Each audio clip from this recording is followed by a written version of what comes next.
ময়না রাসমেলা ময়না রাসমেলা ময়না রাসমেলা।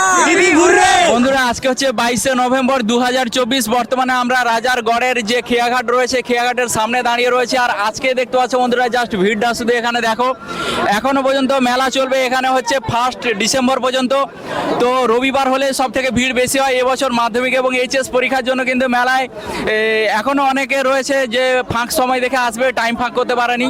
তো আজকে হচ্ছে তোমার 21শে নভেম্বর 2024। ভিড় দেখতে পাচ্ছ পুরো আমাদের একদম পেছন জুড়ে, বহু দূর দূরান্তের মানুষ এসছে। আমরা তোমাদেরকে ময়না রাসমেলার বাইরেটা দেখিয়েছিলাম, সূচনা থেকে শুরু করে উদ্বোধন। আজকে ময়না রাসমেলার ভেতরটা তোমাদেরকে দেখাবো, ভেতরে কি কি রয়েছে।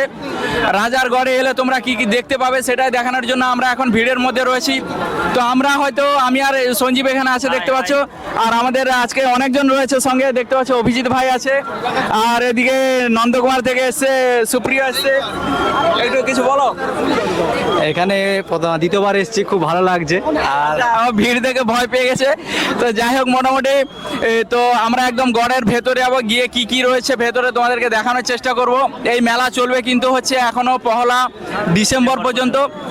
যারা দেখতে আসতে চাও অবশ্যই একবার ঘুরে যেও আমাদের ময়না রাস মেলা। আজকে একটু জিজ্ঞাসা করে নেওয়া হয় এখানে কত দূর দূর থেকে এসছে। কত দূর থেকে? পাঁশকুড়া থেকে এসেছি। পাঁশকুড়া থেকে। আচ্ছা, কতজন মিলে? পাঁশকুড়া ময়না তিন জায়গাতে এসেছি। আচ্ছা, 3 জন মিলে। আত্মীয় বাড়ি আছে এখানে? না, আমার শ্বশুর বাড়ি, কিন্তু আমি থাকি পাঁশকুড়াতে। আচ্ছা, পাঁশকুড়াতে থাকেন। কেমন লাগছে বলুন? আমার তো দেখার আস, ভালো লাগছে। আচ্ছা, বছর আসি। আচ্ছা, এটা নিয়ে কতবার হলো? এটা নিয়ে 4 বার হলো। এটা নিয়ে 4 বার হলো। এবারে কেমন লাগছে বলুন? এবারে একটু মেলাটা ফাঁকা ফাঁকা লাগছে। একটু ফাঁকা ফাঁকা লাগছে না? এবারে পরীক্ষা পড়ে গেছে। ও আচ্ছা, ওই জন্য। তারপরে আজকে আপনার হয়েছে শুক্রবার, হ্যাঁ। রবিবার করে মেলাটা ভিড় একটু ভালো বেশি হয়। তো জাস্ট আজকে ভিড়টা দেখতে পাচ্ছ, তোমাদের দেখাচ্ছি এদিকে। আর দেখতে পাচ্ছ এতটাই ভিড় হচ্ছে যে নৌকোতে করেও পারাপার হচ্ছে। ভুটভুটির সঙ্গে নৌকো রয়েছে দেখতে পাচ্ছ। এখানে সিস্টেমটা হচ্ছে যে ভুটভুটি রয়েছে, এক পাক করে তোমাদেরকে এই রাজার গড়ে 4-5টা ঘুরিয়ে দেখানো হবে। তারপর রাজার গড়ের ওই প্রান্তে ছেড়ে দেওয়া হবে। সময় হচ্ছে সন্ধ্যে 5টার মধ্যে সকলকে আবার ফিরে আসতে হবে। সকাল 8টা থেকে সম্ভবত শুরু হয়।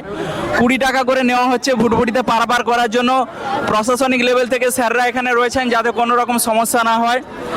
আর এতটাই ভিড় দেখতে পাচ্ছ, ভুটভুটিতে হচ্ছে না বলে নৌকোতে হয়েও পারাপার হচ্ছে। কলকাতা থেকে আসছি। কলকাতা থেকে? রিয়েলি কলকাতা থেকে? কলকাতা থেকে ট্রেনে চলে এসেছি। আজকে থাকবো, কালকে যাব। আচ্ছা, কলকাতার কোথায় বাড়ি? বাগবাজার। বাগবাজারে?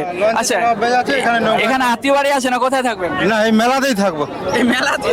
রিয়েলি কি? রিয়েলি কালকে যাব। আচ্ছা, বৌদিকে নিয়ে এসছে। বৌদি এদিকে একটা হাই করুন। বৌদিকে নিয়ে এসছে দেখতে। বৌদির বাপের বাড়ি কোথায়? বাপের বাড়ি বাগবাজার। তাই? শিওর? শিওর। এটা কি ফার্স্ট টাইম না আগে আসা? ফার্স্ট কলকাতা থেকে এসেছি ফার্স্ট। আচ্ছা, কিভাবে বুঝতে পারলে এখানে রাসমেলা হয়? ওই তো মোবাইলে দেখাচ্ছে। আচ্ছা, মোবাইলে হ্যাঁ, এই যে আমি বলি এটাও দেখাইবে। হ্যাঁ, একদম। এই যে মোবাইলে দেখে এসে দেখতে পাচ্ছ।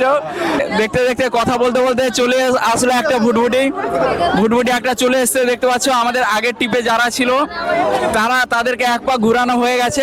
যাদের ঘোরা হয়ে গেছে ওই পারে, কিছু মানুষ দাঁড়িয়ে রয়েছে, তারা আবার উঠবে ভুটভুটিতে, উঠে তারা এই পারে আসবে। আর নতুনরা আবার ভুটভুটিতে চেপে ওই পারে যাবে। তো চলো, আমরা একদম রাসমেলার ভেতরে আছি, গিয়ে তোমাদেরকে দেখাবো গড়ের মধ্যে কি রয়েছে। চলো দেখতে থাকো।